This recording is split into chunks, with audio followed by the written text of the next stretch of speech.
तर नमस्कार मंडळी, हे पहा मी आज बनवते माझ्या दादाची फरमाईश भरलेली मिरची. हे पहा,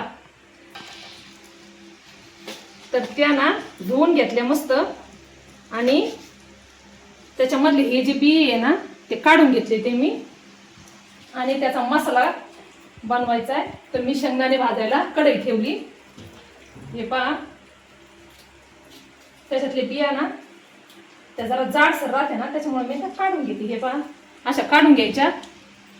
ही ना तळल्याची मिरची आहे, त्या भज्याची मिरची वेगळी आहे. पण आज ना पाऊस पडतोय आणि माझा दादा म्हणतो काहीतरी मम्मी स्पेशल बनव. म्हणलं दादा तुला ना भरलेली मिरची बनवते, तर पहा रेसिपी कशी वाटली नक्की सांगा. तुम्ही कोणत्या पद्धतीने करता हे पण सांगा मला. हे पहा माझ्या ना त्याच्यातल्या बिया आणि ते काढून झालं, एवढ्या 2-3च राहिल्या. तर मी इथं ना शेंगदाणे टाकून घेते भाजायला.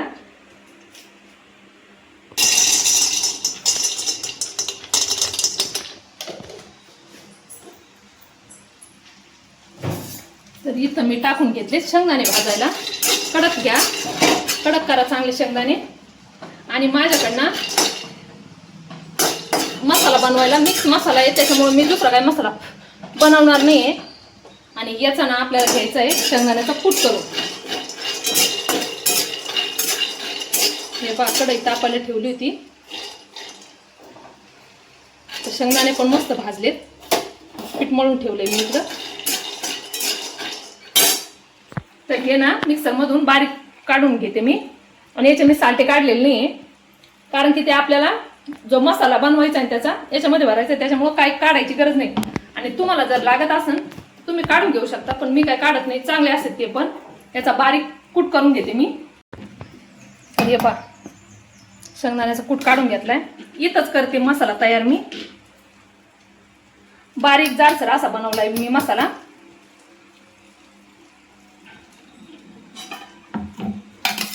गॅस चालूच आहे माझा, त्याच्यावर तेल तापायला ठेवायचंय. पण आधी मसाला तयार करून घेते, तुम्हाला दाखवते, आणि नंतर मग मी ते बाकीचं तयार करेन. तर हे पहा, आता याच्यामध्ये काय काय साहित्य टाकते. तुम्हाला जर लसूण अद्रक ते टाकायचं असेल तरी तुम्ही टाकू शकता, पण मी ना आयता मसाला टाकून घेणार आहे.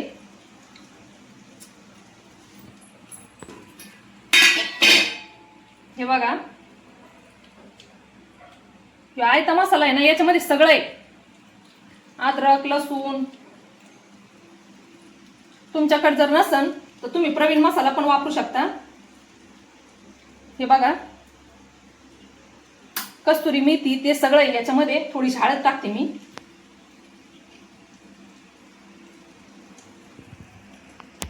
हे बघा,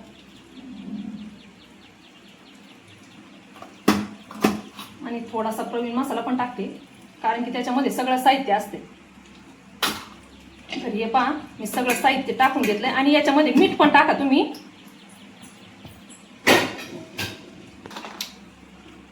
हे पहा मीठ टाकून घेते.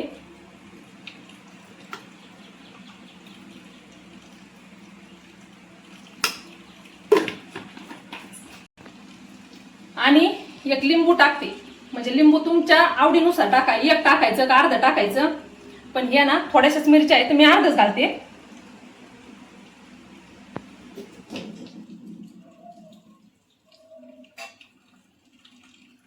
हे बघा, याच्यात लिंबू पिळून घेते.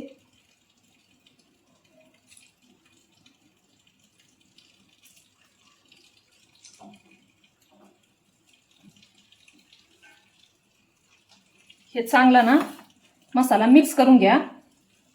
मसाला पण आणि मीठ पण चांगलं मिक्स झालं पाहिजे आपलं. हे पहा, आणि लिंबानी ना त्याला एकदम मस्त चव येते. हे पहा, लिंबानी वलसरपणा पण येतो, पण चवीसाठी घालायचं आहे आपल्याला लिंबू. ते वलसरपणाचं काही नाही. कुठ असा मोकळा जरी असला तरी आपल्याला त्याच्यामध्ये भरायचं आहे ना, पॅक करून भरत जाय. हे पहा एकदम मस्त करून घेतलंय मी, बारीक मिक्स करून घेतलंय सगळं. मी ते सगळं एकदम व्यवस्थित करून घेत जा. हे पहा, आणि लिंबाचं रसाने इतका मस्त वास येऊ राहिला त्या मसाल्याचा ना. तर याच्यामध्ये ना हे असं जर तुम्हाला खायचं असेल तर तुम्ही ना आपण एखाद्या तव्यामध्ये याच्यामध्ये वाटीमध्ये म्हणा पळीमध्ये म्हणा जर तेल गॅसवर गरम करून ठेवलं ना आणि ते याच्यावरती टाकलं ना तरी पण चवीला आणि तुम्हाला चपाती संग सुद्धा खाऊ शकता तुम्ही याला. तर हे पहा माझं झालंय सगळं मिक्स आणि मी ना याच्यामध्ये भरून घेते सगळा मसाला आता. तर हे पहा आणि दाबून भरा म्हणजे तो आपल्याला तळायचा आहे त्या मिरच्यांना तर तो असा निघला नाही पाहिजे.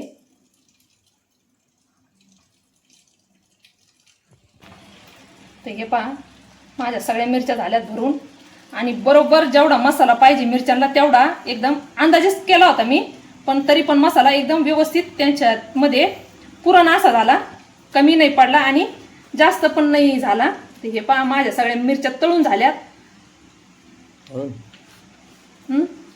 त्याचा वासच इतका मस्त येऊ राहिलाय ना. आणि आवर्जून लिंबू हे त्याच्यामध्ये पिळीत जा कारण की लिंबाने टेस्ट पण मस्त येते आणि त्याचा सुगंध पण एकदम छान येतो आणि खायला पण चविष्ट लागतात. तर हे पहा माझा मसाला झालाय भरून. तर इथं मी तेल टाकून घेते आणि थोडंसं बेसन पीठ मळते म्हणजे याच्यामध्ये मिक्स करून ह्या आपल्याला त्याच्यामध्ये बुडवून तळायचे आहे. तर कंटिन्यू व्हिडिओ पहा. तर हे पहा मी हात धुवून घेते आणि याच्यामध्ये तेल टाकते. तर हे पहा मी बेसन पीठ घेतलंय त्याच्यामध्ये मीठ टाकून घेते.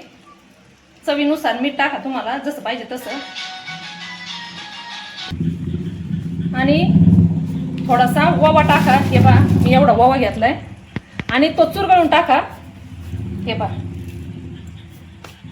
आणि याच्यात हळद बिळद काही टाकायचे नाही, बिना हळदीचेच हे करायचं ते कारण की हळदीने ना ते जे मिक्स करतो ना आपण ते बेसन पीठ ते उगीर लागतं म्हणजे मी टाकत नाही. तुम्हाला जर आवडत असेल तुम्ही टाकू शकता.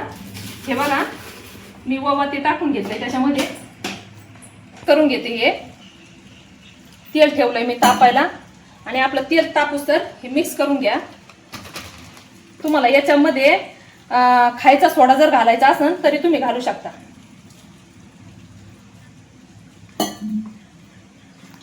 हे पहा लय पातळ नाही मळायचं, घट्टच मळायचं आहे आपल्याला म्हणजे त्याच्यामध्ये हे मिक्स झालं पाहिजे. तर हे पहा मिरच्या बेसन पिठामध्ये पूर्ण बुडवायच्या नाही. आपल्याला जी ही उघडी बाजू आहे ना ती त्याच्यावर फक्त आपल्याला हे बेसन पीठ टाकून घ्यायचं आहे आणि त्याच्यावर टाकल्याच्या नंतर ते आतमध्ये पण जातं आणि हे जे तोंड आपण कापलेलं आहे ना तर ते पॅक पण होतं म्हणजे मसाला बाहेर पडत नाही आणि तेलामध्ये असा पांगत नाही मसाला. आणि इथं याच्यावरती भरलं ना ते बरोबर खाली जातं. तर असं बुडवत जाऊ नका म्हणजे बेसन पिठात मसाला ना असा तो असा भरून जातो तो. आणि हे पहा आता मी सोडते याच्यामध्ये तेल पण तापलंय.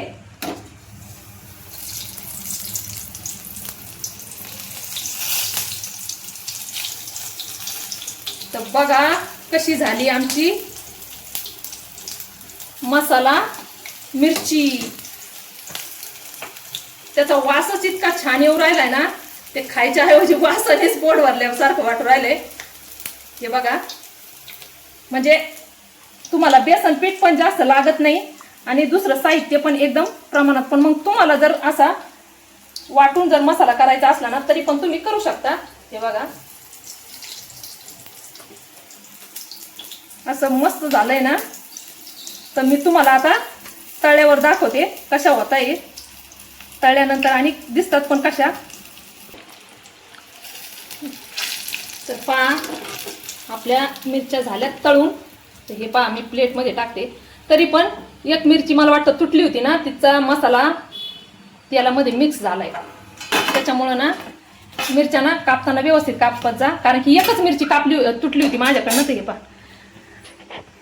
तर पहा मसाला मिरची भरलेली मिरची कशी वाटली, रेसिपी पण कशी वाटली तुम्हाला नक्की सांगा आणि एकदा तरी ट्राय करून बघा कारण की लिंबू हे कोणी वापरत नाही पण लिंबू टाकून एकदा ट्राय करा आणि चव कशी लागती हे कमेंटमध्ये नक्की सांगा. तर कशी वाटली माझी ही मिरचीची रेसिपी नक्की सांगा. धन्यवाद. भेटूया आपण पुढच्या ब्लॉगमध्ये.